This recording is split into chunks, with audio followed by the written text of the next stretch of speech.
अस्सलाम वन। आज की हमारी वीडियो नंबर 8 है। Wave as a carrier of energy, और इसके अंदर हम वेव इक्वेशन का डिस्कशन भी करेंगे। तो अभी तक अगर आपने पीछे वाली वीडियोस नहीं देखी तो आपने वो देखनी है, ताकि आपकी वो वाली सारी बातें क्लियर हो जाएं। क्योंकि सारी बातें हम एक वीडियो में बार बार नहीं कर सकते, तो वीडियो बनाने का मकसद यही है कि आप सारी बातें बार बार सुन सकें। तो पीछे से आपने अगर कोई बात नहीं क्लियर तो उसे आपने क्लियर करके आगे आना है। तो अभी तक हमने पता, लास्ट टाइम हमने थोड़ा सा पढ़ा था कि अगर हमारे पास एक वाटर टैंक हो और उसके अंदर आप डिस्टर्बेंस करवाएं तो आपकी वेव्स प्रोड्यूस होती हैं, इस तरह से वाइब्रेशंस क्रिएट होती हैं। ये साइड से देखेंगे तो आपको क्रस्ट ट्रफ की फॉर्म में नज़र आएंगे, और इस तरह अगर आप क्या करेंगे, इसको आप ऊपर से देखेंगे तो इस तरह की आपको यहाँ नज़र आएंगी, इस तरह से अगर आपको सर्कल्स नज़र आएंगे। फॉर एग्ज़ाम्पल आज भी हमने क्या किया है, आज हमने यहाँ पे यही हमने क्या किया है कि ये आपका क्या है, इस पॉइंट में आपने एक स्टोन फेंका है तो इस तरह के सर्कल्स की फॉर्म में वेव्स या रिपल्स आपके क्रिएट होंगे। लेकिन इस बार क्या किया है हमने ना, यहाँ पे एक स्टोन ये रख दिया है, लीव रख दिया है। तो हमें पता है लीव क्या करेगी, वेव्स अगर उस तरफ जा रही हैं तो आपकी ये लीव भी क्या करेगा, उस तरफ मूव करेगा अप एंड डाउन होते हुए। अब ज़रा देखें, जो आपने एनर्जी प्रोवाइड की है, स्टोन फेंका है, वो तो इस आपने सर्कल वाली पॉइंट जिसे हमने सोर्स कहा था यहाँ पे फेंका है, ठीक है। लीव पे तो हमें कोई एनर्जी प्रोवाइड नहीं की है। इसका मतलब एनर्जी लीव से लेकर कहाँ तक, ये सोर्स से लेकर लीव तक लेके गई है कोई चीज़। ये आपने बात याद रखनी है कि सोर्स से आपकी एनर्जी लीव तक कैसे गई है। बीच में एक ही चीज़ आती है जिसे हमने क्या नाम दिया हुआ है, उसे हमने वेव्स कहा हुआ है। इसका मतलब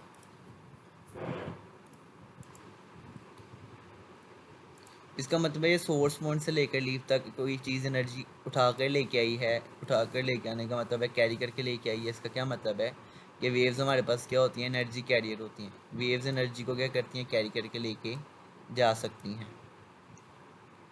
यही जो एक्सपेरिमेंट है वो आपकी बुक में कुछ इस तरह से है कि आपके पास एक तालाब के अंदर कोई आपने एक बॉडी रखी हुई है। जैसे ही आप डिस्टर्बेंस करेंगे बॉडी आगे की तरफ मूव करेगी, तो क्या होगा, एनर्जी आपकी ट्रैवल करेगी in the direction of travel. ठीक है, मतलब जिस तरफ आपकी बॉडी मूव करेगी उस तरफ आपकी क्या होगा, एनर्जी मूव करेगी। ये बात हमने हमेशा याद रखी थी कि जो सी हमारी वेव होती है वो क्या होती है, वेव फ्रॉम द सोर्स होती है। तो ये एक्टिविटी के अंदर ये बात लिखी हुई है। अच्छा, आर्टिकल हम स्टार्ट कर रहे हैं। आर्टिकल बोर्ड में लॉन्ग क्वेश्चन के तौर पर भी आया हुआ है, तो इसे ज़रा अच्छे से याद करना है। तो सबसे पहले क्या है हमारे पास, सबसे पहले है जो हमारे पास एनर्जी होती है वो ट्रांसफ़र हो सकती है from one place to other other place through waves, wave के ज़रिए से। ठीक है, इसकी सिंपल एग्जांपल हमने किससे पढ़नी है, हमने इसकी सिंपल एग्जांपल पढ़नी है स्ट्रिंग वाली एग्जांपल से। क्योंकि स्ट्रिंग वाली एग्जांपल में क्या होगा, when we shake the stretch string up and down, तो उससे क्या होगा, जब हम इस स्ट्रिंग को अप एंड डाउन मूव करवाएंगे हाथ के साथ, तो हमारे हाथ के अंदर कौन सी एनर्जी होती है, मस्कुलर एनर्जी होती है। वो मस्कुलर एनर्जी कहाँ जाएगी, वो हम प्रोवाइड करेंगे स्ट्रिंग के अंदर। We provide muscular energy to the string. और जैसे क्या होगा, हम ये प्रोवाइड करेंगे तो स्ट्रिंग के अंदर क्या हो जाएगी, वेव्स प्रोड्यूस हो जाएंगी जो कि स्ट्रिंग के अलॉन्ग मूव करेंगी। ठीक है। अच्छा, तो इस केस में वाइब्रेटिंग फोर्स कौन सी है, हम हाथ से प्रोवाइड कर रहे हैं अपनी डिस्टर्बेंस। और वाइब्रेटिंग फोर्स हमारा हाथ प्रोवाइड करेगा and disturb the particle of the string, and उसको मोशन के अंदर ले आएगा। दीज पार्टिकल क्या करेंगे, ट्रांसफर करेंगे their energy adjacent particles in the string. अच्छा, इसका क्या मतलब है, ये ना हमने यहाँ से समझा था कि फॉर एग्जाम्पल अगर ये हम इस तरह की ट्राइंगुलर वेव पढ़े हैं, तो वेव्स अपनी जगह पे ही रहती हैं, एनर्जी एडजेसेंट पार्टिकल में ट्रांसफ़र हो जाती है। जैसे अगर हम यहाँ से देखें स्लो में इसको, ये पहले ग्रीन वाला ऊपर जाएगा और फिर आगे से अभी एनर्जी इस तरह से एडजेसेंट अगले पार्टिकल्स को ट्रांसफ़र होती हुई वेव आपकी मूव कर जाएगी। इसका क्या मतलब है, जब वेव मूव करती है, जो जैसे हमने कंडक्शन के अंदर पढ़ा था, एनर्जी एक मॉलिक्यूल से दूसरे मॉलिक्यूल में ट्रांसफ़र होती है। यहाँ पे भी ये लिखा हुआ है कि आपकी एनर्जी पार्टिकल से दरमियान एडजेसेंट पार्टिकल में मूव कर जाएगी। इसका क्या मतलब है, एनर्जी इस ट्रांसफ़र करेगी from one place to another. इस तरह से क्या होगा, आपकी ये ग्रीन वाले मॉलिक्यूल से इस ग्रीन वाले मॉलिक्यूल तक एनर्जी क्या हो जाएगी, ट्रांसफ़र हो जाएगी in the form of waves. यहाँ तक एक बात समझ आ गई। अब नेक्स्ट हमारे पास जो पहली चीज़ आती है वो है एम्पलीट्यूड के बारे में, द अमाउंट ऑफ एनर्जी। अब बात समझ आ गई, एनर्जी वेव क्या करती है, एनर्जी कैरी करके लेके जाती है। The amount of energy carry by the wave किस पर डिपेंड करती है, डिपेंड करती है on the distance of the stretch spring from the rest position.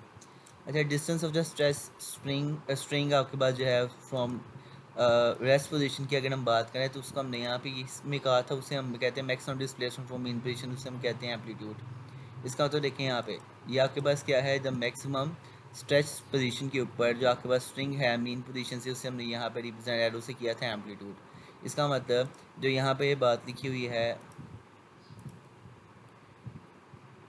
Distance of stretch string from the rest position, इसका मतलब है कि ये बात हो रही है किसकी, ये एम्पलीट्यूड ही है।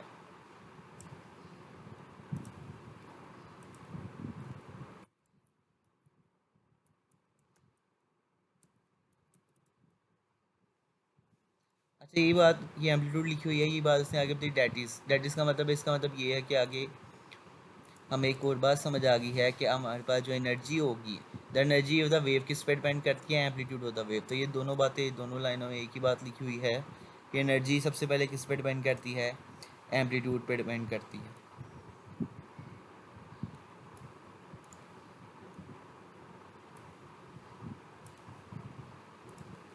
ये ज़रा हम बात समझ लेते हैं, लेकिन इसको पहले हम यहाँ लिख लेंगे। तो जितना एम्पलीट्यूड ज़्यादा होगा उतनी एनर्जी क्या होगी, वो हमें ज़्यादा मिलेगी वहाँ से।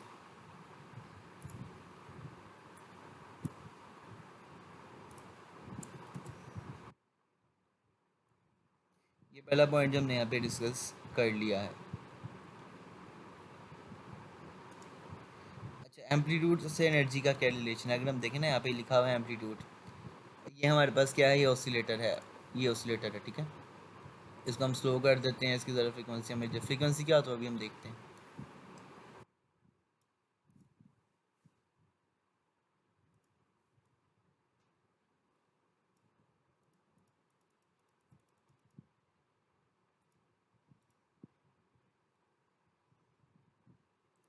अच्छा, एम्पलीट्यूड कम करने का मकसद है कि ये क्या होगा, आपके पास क्रस्ट और स्ट्रफ की क्या हो जाएगी यहाँ पे पोजीशन। तो देखिए, एम्पलीट्यूड जीरो का मतलब है बिल्कुल मूव नहीं कर रहे। एम्पलीट्यूड थोड़ा सा हम बढ़ाते हैं तो इसका क्या मतलब है, यहाँ पे आपके क्रस्ट और स्ट्रफ बनना शुरू हो गई हैं। लेकिन अगर एम्पलीट्यूड हम ज़्यादा करेंगे तो फिर क्या होगा, ये क्रस्ट और स्ट्रफ आपके पास क्या होगा, ये ज़्यादा बनेगा।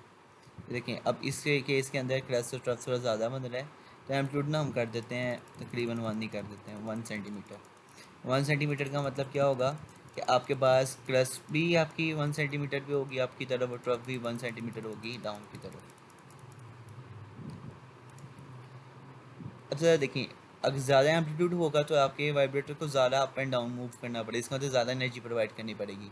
लेकिन कम एम्पलीट्यूड होगा तो फिर क्या होगा, इसी आपके पास ऑसिलेटर को come up and down move करना पड़ेगा। इसका क्या मतलब है, जितना आपके पास एम्पलीट्यूड ज़्यादा है उतनी उसके अंदर एनर्जी ज़्यादा है।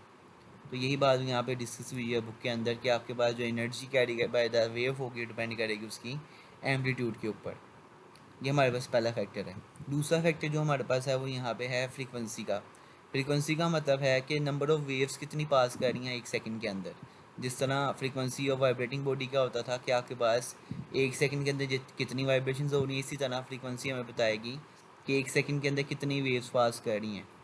तो जितनी वेव्स पास करेंगी इसका मतलब उतनी ही एनर्जी पास करेगी। तो सबसे पहले ना हम बस देख लेते, तो देखिए यहाँ पे अभी ना फ्रीक्वेंसी यहाँ पे 1 है।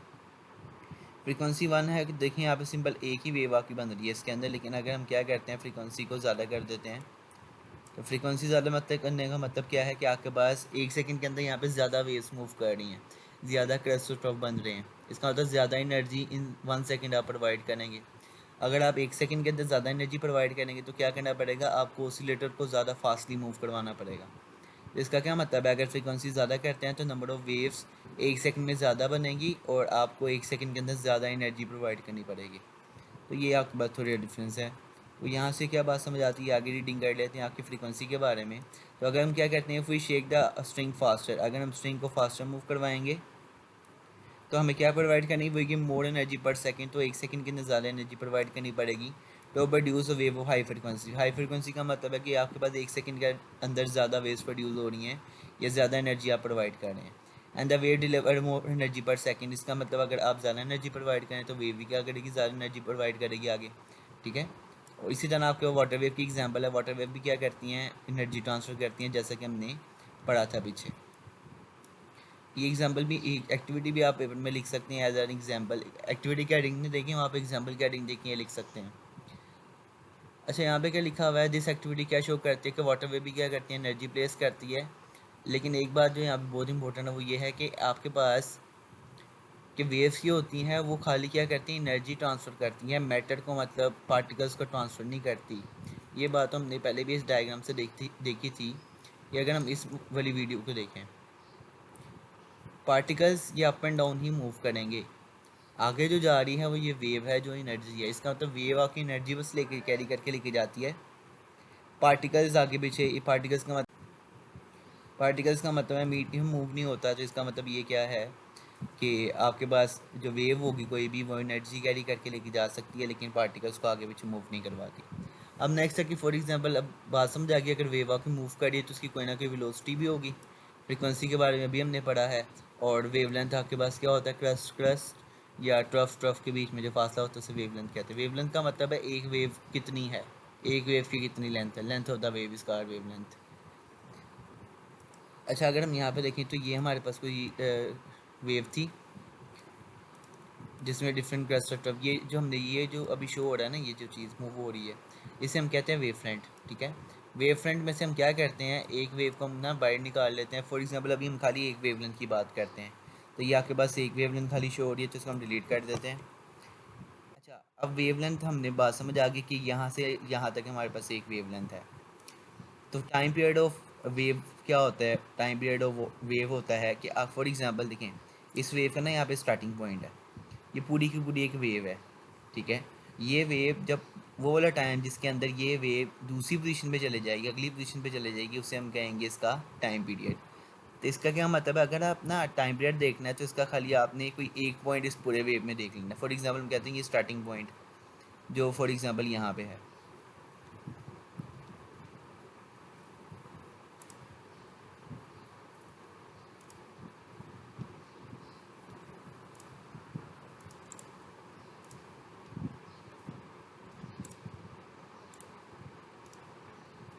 हम इस पॉइंट की बात करते हैं जो भी हमने यहाँ पे इंसर्ट किया है। अब हमें देखना है ये वाला पॉइंट एक पूरी वेवलेंथ कवर करने में कितना टाइम कवर करेगा, मतलब एक पूरी वेव पास होने में कितना टाइम लगेगा, उसे हम कहेंगे time period of the wave. तो देख लेते हैं क्या करेगी ये वेव, इधर है, ये पूरी वेव क्या करेगी, इस तरह से पास करेगी, और जब ये इस पोजीशन पे आएगी तो आपके पास क्या हो जाएगा, एक आपकी वेव पास कर जाएगी, इसे हम कहते हैं कि एक वेव पास कर गई है। तो अब आपके देखिए यहाँ पे जो पॉइंट हमने कंसिडर किया था अब यहाँ पे आ गया है। तो डिस्टेंस कितना कवर हुआ है, डिस्टेंस हमारे पास कवर हुआ है लैम्डा। ठीक है, और टाइम हमारे पास कितना लगा है, टाइम हमारे पास लगा है one time period of wave, मतलब एक वेव के पास होने का टाइम। तो अगर हम यहाँ से देखें तो हमें एक फॉर्मूला पता होता है कि आपके पास वेलोसिटी का फॉर्मूला क्या। अच्छा, अब देखिए यहाँ पे इसमें ना केस में वेव्स आके लीनियर ही मूव करती हैं, या तो वो आगे मूव कर रही हैं या पीछे मूव कर रही हैं, मतलब लीनियर डायरेक्शन, एक ही डायरेक्शन में मूव कर रही हैं। तो यहाँ से क्या बात समझ आ गई है, यहाँ से हमें एक बात समझ आ गई है कि वेव के अंदर वेव वेक्टर्स और स्केलर बिल्कुल सेम होंगे, क्योंकि वेव की वेलोसिटी भी वही है और वेव की आपके पास स्पीड भी वही है। जिसका क्या मतलब है, जिसका मतलब ये है कि हम वेव की वेलोसिटी को स्पीड भी कह सकते हैं और डिस्टेंस को डिस्प्लेसमेंट भी कह सकते हैं। तो आपके पास सिंपल वेलोसिटी का फॉर्मूला क्या होता है, वेलोसिटी का फॉर्मूला होता है डिस्प्लेसमेंट डिवाइडेड बाई टाइम।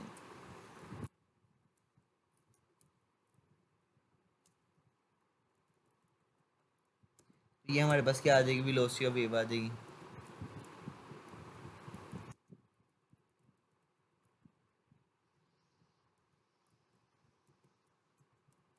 लेकिन इस केस में वेलोसिटी हमारे पास जो डिस्प्लेसमेंट कवर हुआ है वो किसके इक्वल हुआ है, वो आपकी वेव एक पूरी वेवलेंथ कवर करके गई है। इसका क्या मतलब है,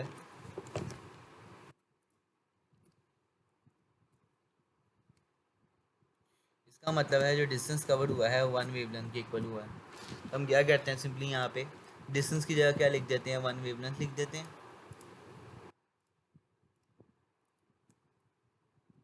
और टाइम हमारे पास क्या होगा, time period of wavelength, time period को हमेशा कैपिटल टी के साथ रिप्रेजेंट करते हैं।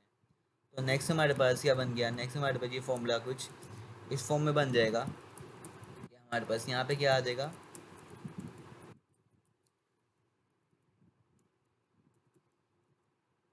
v is equal to lambda by T.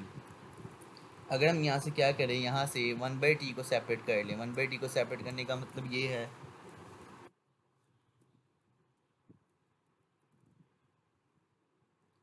कि हमने यहाँ से टी को लैदा करके लिख दिया और लेमडा को लैदा करके लिख दिया। तो हमें यहाँ पे एक बात पता है कि वन बाई टी किसका फॉर्मूला होता है, वन बाई टी हमारे पास फ्रीक्वेंसी का फॉर्मूला होता है। तो यहाँ से एक और बात समझ आ गई कि आपके पास जो वेलोसिटी होती है वो किसके कैसे आएगी, अगर आप फ्रीक्वेंसी को मल्टीप्लाई कर देंगे किसके साथ, वेवलेंथ के साथ। यहाँ फ्रीक्वेंसी को स्मॉल एफ के साथ रिप्रेजेंट करते हैं। तो ये जो हमारे पास फॉर्मूला आता है V is equal to F lambda, ये हमारे पास क्या है, ये हमारे पास relation between velocity, frequency and wavelength है।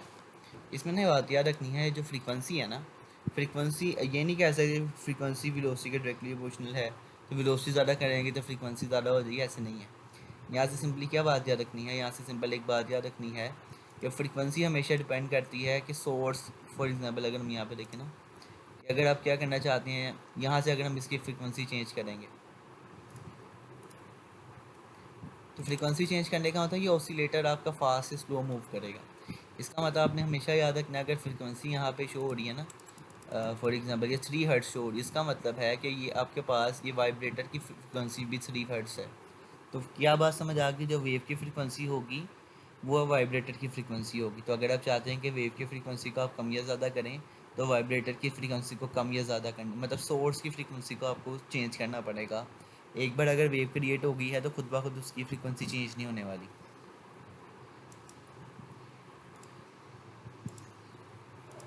बाकी आपके पास रिलेशन सारे velocity directly proportional to frequency, अगर फ्रीक्वेंसी ज़्यादा करेंगे तो वेलोसिटी ज़्यादा हो जाएगी, अगर वेवलेंथ ज़्यादा करेंगे तो वेलोसिटी ज़्यादा हो जाएगी, और फ्रीक्वेंसी और वेवलेंथ का इन्वर्स रिलेशन है। यहाँ पे हमारे पास ये आगे रीड भी कर लेते थोड़ी सी। आगे लिखा हुआ है, वेव्स क्या होती हैं, डिस्टर्बेंस इन द मीडियम होती है जो एक जगह से दूसरी जगह मूव करती हैं। मूव करने का मतलब इसका कोई ना कोई क्या होगी, कोई ना कोई स्पेसिफिक वेलोसिटी होगी। तो इस वेलोसिटी को हम कहते हैं वेलोसिटी ऑफ द वेव। ठीक है, अब वेव क्योंकि आपकी एक ही तरफ मूव कर रही है तो इसकी क्या होगी, एक ही डायरेक्शन होगी। एक ही डायरेक्शन का मतलब है लीनियर मूव कर रही है। तो लीनियर मोशन के अंदर हमारे पास क्या होता है, स्केलर्स और वेक्टर सेम होते हैं। तो यहाँ पे वेलोसिटी के अंदर फॉर्मूला क्या लिखा है, डिस्टेंस ओवर टाइम। वैसे डिस्प्लेसमेंट ओवर टाइम होता है, लेकिन क्योंकि ये आपका लीनियर मोशन है तो हम यहाँ पे डिस्टेंस भी लिख सकते हैं। तो ये फॉर्मूला हमने पहले 9th में पढ़ा हुआ है। तो आगे क्या लिखा हुआ है, that time taken by the wave in moving from one point to other point is equal to time period. Time period बात समझ आ गई है, ये वो वाला टाइम है जिसके अंदर आपका ये देखें ये वाला पॉइंट यहाँ पे आ गया था, इसे हमने कहा था वन टाइम पीरियड, मतलब एक पूरी वेव जो पास कर जाएगी उसका जो टाइम होगा उसे हम कहेंगे one time period, capital T से रिप्रेजेंट करेंगे। इस तरह इतने टाइम होने पे जो डिस्टेंस कवर होगा वो आपके पास वन वेवलेंथ लैम्डा के इक्वल होगा। तो हमने क्या किया, डिस्टेंस की जगह लैम्डा लिख दिया, टाइम की जगह टाइम पीरियड लिख दिया, और इसी तरह 1/t की जगह आपने एफ लिख दिया। तो यहाँ पे बात क्या समझ आ गई, तो आपके पास ये फॉर्मूला आ गया, V is equal to F lambda. जब भी कोई भी आपकी वेव होगी तो वहाँ पे आपने यही फॉर्मूला लगाना है। जिस तरह देखें ये आपकी एग्जांपल 10.2 के अंदर क्या हुआ है कि आपके पास एक लिंक किया है जिसकी फ्रीक्वेंसी 4 हर्ट्ज है। ठीक है, और वेवलेंथ 0.4 है। स्पीड कैसे निकालेंगे, दोनों को मल्टीप्लाई करवा के। तो आपने सिंपली 4 हर्ट्ज को 0.4 फ्रीक्वेंसी को लैम्डा से मल्टीप्लाई करवा दिया तो आपके पास इसकी स्पीड आ जाती है। अच्छा, नेक्स्ट अब हमने ये वेव वाला आर्टिकल ख़त्म हो गया। इसके बाद हमारे पास ना लास्ट आर्टिकल आएगा रिपल टाइम। उससे पहले हम ये वेव्स को थोड़ा वन स्लाइड रिवीन कर लेते हैं कि सिंपली क्या है कि वेव से आपके पास दो टाइप्स होती हैं, एक मैकेनिकल वेव होती है और एक क्या होती है, इलेक्ट्रोमैग्नेटिक वेव होती है। ठीक है, मैकेनिकल वेव क्या होती है, मीडियम, जिसको मीडियम रिक्वायर्ड होता है प्रोपगेशन के। इलेक्ट्रोमैग्नेटिक वेव्स क्या होती है, जिसको कोई भी मीडियम रिक्वायर्ड नहीं होता, और इसके अंदर इलेक्ट्रिक और आपके पास मैग्नेटिक फील्ड सी होती है, वो परपेंडिकुलर होते हैं। तो इलेक्ट्रोमैग्नेटिक वेव के अंदर इलेक्ट्रिक फील्ड और मैग्नेटिक फील्ड क्या होते हैं, आपस में परपेंडिकुलर होते हैं। और इलेक्ट्रोमैग्नेटिक वेव्स को क्या होता है, कोई भी मीडियम रिक्वायर्ड नहीं होता प्रोपगेशन के लिए। मैकेनिकल वेव्स को क्या होता है, कोई ना कोई मीडियम रिक्वायर्ड होता है ट्रैवल करने के लिए। अब मैकेनिकल वेव के आगे दो टाइप्स कर दी थी, एक आपके पास लॉन्गिट्यूडनल वेव्स आ गई थी और एक को हमने ट्रांसवर्स वेव कहा था। लॉन्गिट्यूडनल वेव्स क्या होंगी, अगर हम पार्टिकल होता है मीडियम क्या करेंगे, बैक एंड फोर्थ मतलब आगे पीछे मूव करेंगे in the direction of propagation. और इस केस में आपके पास क्या बनेगा, कंप्रेशन बनेगी जहाँ पे लूप्स पास पास होंगे, और रिएक्शन बनेगी जहाँ पे लूप्स दूर दूर होंगे। इस तरह जो दूसरी टाइप है वो ट्रांसवर्स वेव की है, जिसमें क्या होगा, आपकी particles up and down perpendicular move करेंगे द डायरेक्शन ऑफ मोशन। और इस केस में आपकी जो वेव होगी क्रस्ट और ट्रफ की फॉर्म में मूव करेगी। कंसेक्यूटिव क्रस्ट और दो क्रस्ट और कंसेक्यूटिव दो ट्रफ के बीच में फासला लैम्डा के इक्वल होगा। इस तरह दो कंसेक्यूटिव कंप्रेशन और दो कंसेक्यूटिव रिफ्लेक्शन के बीच में फासला लैम्डा होगा। और आगे हमारे पास क्या है कि ये हमने आज जो बातें पढ़ी वो ये है कि वेव हमारे पास एनर्जी ट्रांसफ़र करती है, कोई मीडियम ट्रांसफ़र नहीं करती। और नेक्स्ट क्या है कि अगर हमारे पास क्या होगा, एम्पलीट्यूड ज़्यादा होगा तो आपके पास क्या होगा, एनर्जी ज़्यादा होगी, मतलब ज़्यादा एनर्जी देनी पड़ेगी। मतलब जिस वेव का एम्पलीट्यूड ज़्यादा है उसमें ज़्यादा एनर्जी है, वो ज़्यादा एनर्जी कैरी करके लेके जाएगी। मोर फ्रीक्वेंसी मीन मोर एनर्जी पर सेकंड। ज़्यादा फ्रीक्वेंसी का अगर आप चाहते हैं तो क्या होगा, आपको एक सेकंड में ज़्यादा बार एनर्जी प्रोवाइड करनी पड़ेगी। और आगे क्या, फ्रीक्वेंसी याद रखना, फ्रीक्वेंसी हमेशा किस पर डिपेंड करती है, फ्रीक्वेंसी ऑफ द वाइब्रेटर। मतलब जितनी फ्रीक्वेंसी आपकी वाइब्रेटर की होगी, मतलब सोर्स की जितनी एनर्जी फ्रीक्वेंसी होगी उतनी ही क्या होगी, आपकी वेव की फ्रीक्वेंसी होगी। और लास्ट में वेव इक्वेशन है कि V is equal to F lambda है, यहाँ पे वी हमारे पास स्पीड है, एफ हमारे पास फ्रीक्वेंसी है, और वेव भी कह सकते हैं, वाइब्रेटर भी कह सकते हैं, और लैम्डा हमारे पास वेव लेंथ है। तो ये हमारे पास वेव का आर्टिकल यहाँ पे ख़त्म होता है। नेक्स्ट हम आगे देखेंगे रिपल टाइम का आर्टिकल।